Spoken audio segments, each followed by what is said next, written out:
Good morning, dear students. Today, our topic lines and angles, exercise 5.1, question number 7. Last class में हमने question number 6 जो है वो discuss किया था आप लोगों के साथ.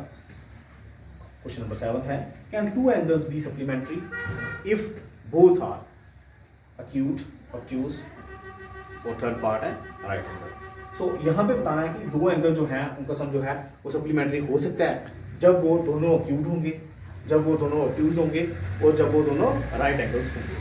सो सबसे पहली बात है acute एंगल जो है, acute एंगल जैसे बेटा आपको मैंने लास्ट क्लासेस में इनकी सबकी डेफिनेशंस आपको मैंने लिखाई हुई हैं. acute एंगल बताया था मैंने आपको 90 से छोटे लेस देन 90, obtuse हो गए 90 से बड़े लेकिन लेस देन 180 डिग्री और राइट एंगल्स हो गए 90 डिग्री.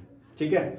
सो अब दो acute एंगल का सम जो है वो सप्लीमेंट्री नहीं हो सकता है क्योंकि सप्लीमेंट्री एंगल्स कितने डिग्री के होते हैं बेटा? दो सप्लीमेंट्री एंगल का सम 180 डिग्री होता है. तो अक्यूट एंगल का सम जो है वो 180 नहीं हो सकता है because they are less than 90 degree. So यहां पे हम लिखेंगे सॉल्यूशन. इसी को हम राइटिंग शेप दे देंगे फर्स्ट पार्ट के लिए. No because the sum of two acute angles is less than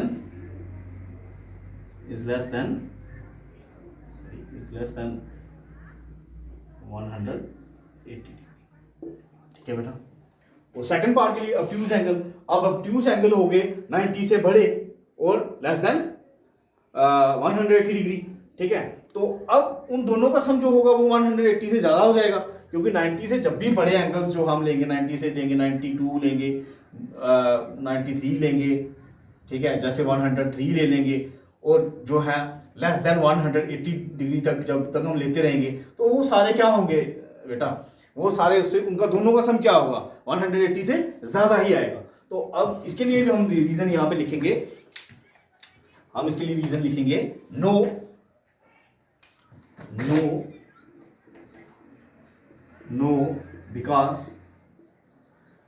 because the sum of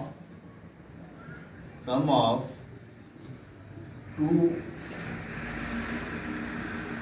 obtuse angles is greater than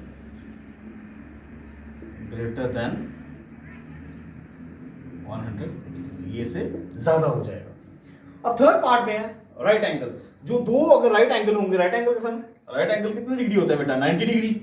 अब दो राइट एंगल हमारे पास होंगे 90 प्लस 90 तो ये कितना हो जाएगा बेटा? 180 डिग्री. तो ये दोनों जो है मिलके सप्लीमेंट्री एंगल्स को बना सकते हैं और बनाते हैं. ठीक है.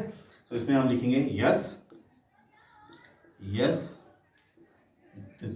To right angles are supplementary.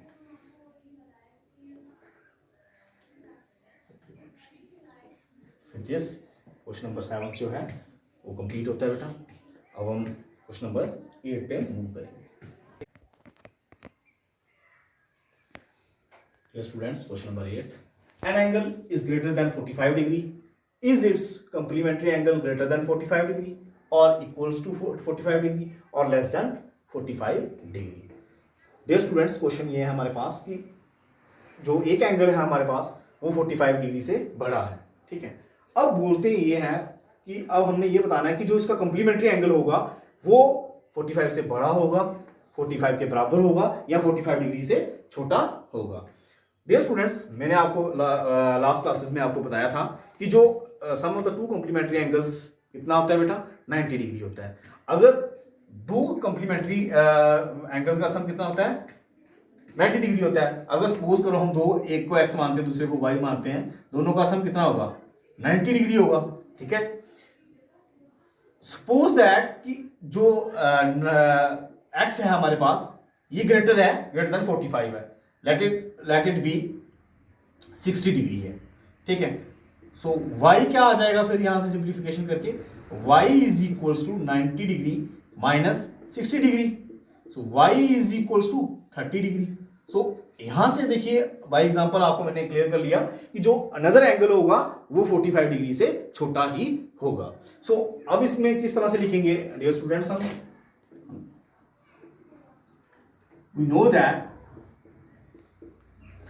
we know that the sum of two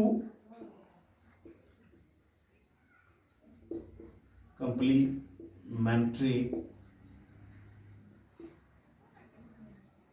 angles is 90 degree,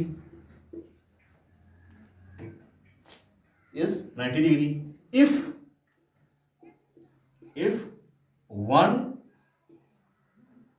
of them is greater than